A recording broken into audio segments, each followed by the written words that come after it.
কুরআন ও হাদিসের আলোকে বিশ্ব নবী হজরত মুহাম্মদ সাল্লাল্লাহু আলাইহি ওয়াসাল্লাম এর জীবনী ও অলৌকিক ঘটনাবলী পাঠ ১০২ উচ্চারণ ওয়ামিনাল আরাবি মাই ইয়াত্তাকিউ মাইজুনফিকু মাগরামাও ওয়া ইয়া তারাব্বাচু বিকুমুদ্দাওয়াইর আলাইহিম দায়রাতুসাওয়ি।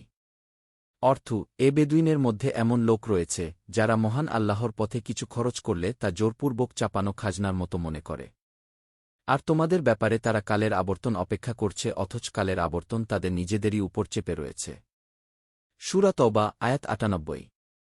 অর্থাৎ মদিনার আশেপাশে ও শহরের উপকণ্ঠে বসবাসকারী বেদুইনরা ঝোপ বুঝে কোপ ও যেমন কাল তেমন চাল নীতিতে চলতে থাকে।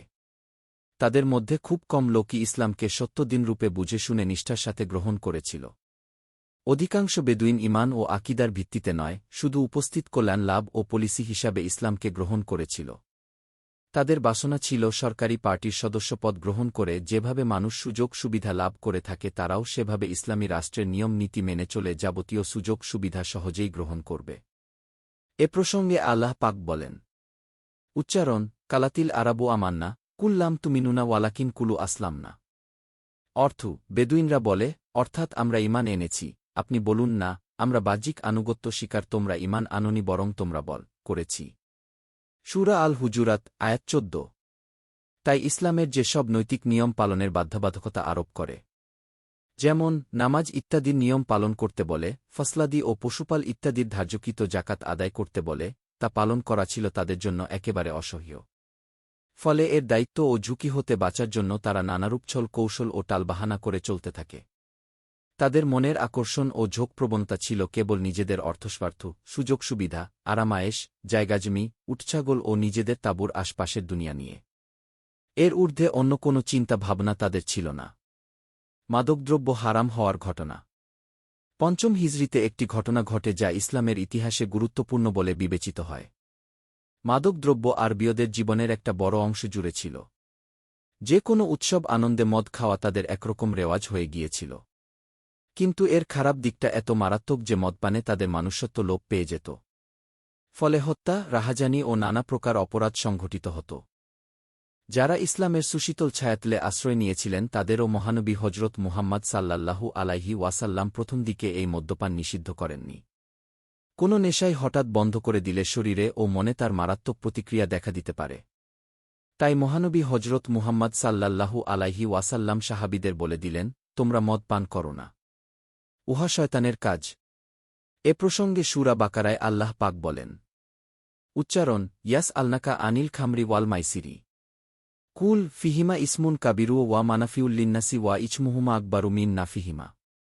অর্থ তারা আপনাকে জিজ্ঞাসা করছে মদ ও জুয়া সম্পর্কে। আপনি বলুন, এ দুটি জিনিসে বড় পাপ রয়েছে, যদিও এতে লোকের জন্য কিছুটা উপকারিতাও আছে, কিন্তু পাপ উপকারিতা হতে অনেক বেশি। সূরা আল বাকারা আয়াত ১১৮।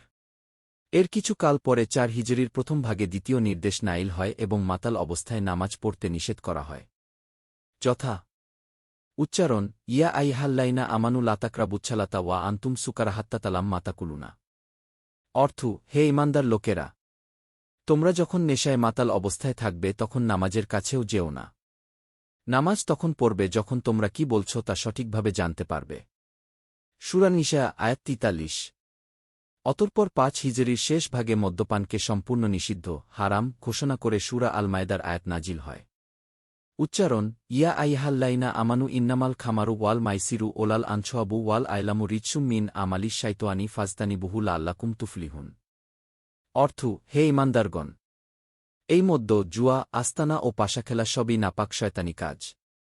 তোমরা এগুলো পরিহার করো, আশা করা যায় তোমরা সাফল্য লাভ করবে। সূরা মায়েদা আয়াত ৯০। শরাব যারা খায় তারা এবারে বেশ বিপাকে পড়ল, ভোর থেকে এশা পর্যন্ত ৫ বার নামাজ পড়তেই হয়। এর মধ্যে মদ পান করার সুযোগ থাকে না। ফলে সারাদিন পবিত্র এবং স্বাভাবিক থাকার জন্য মদ থেকে দূরে থাকতে হয়। এভাবে সবাই যখন সংযত হবার জন্য অভ্যাস করতে থাকে তখন মহানবী হজরত মুহাম্মদ সাল্লাল্লাহু আলাইহি ওয়াসাল্লাম আল্লাহ আদেশ জানিয়ে দিল, মদ হারাম। ফলে এই পাপ কাজ বর্জন করতে কারো আর কষ্ট করতে হল না।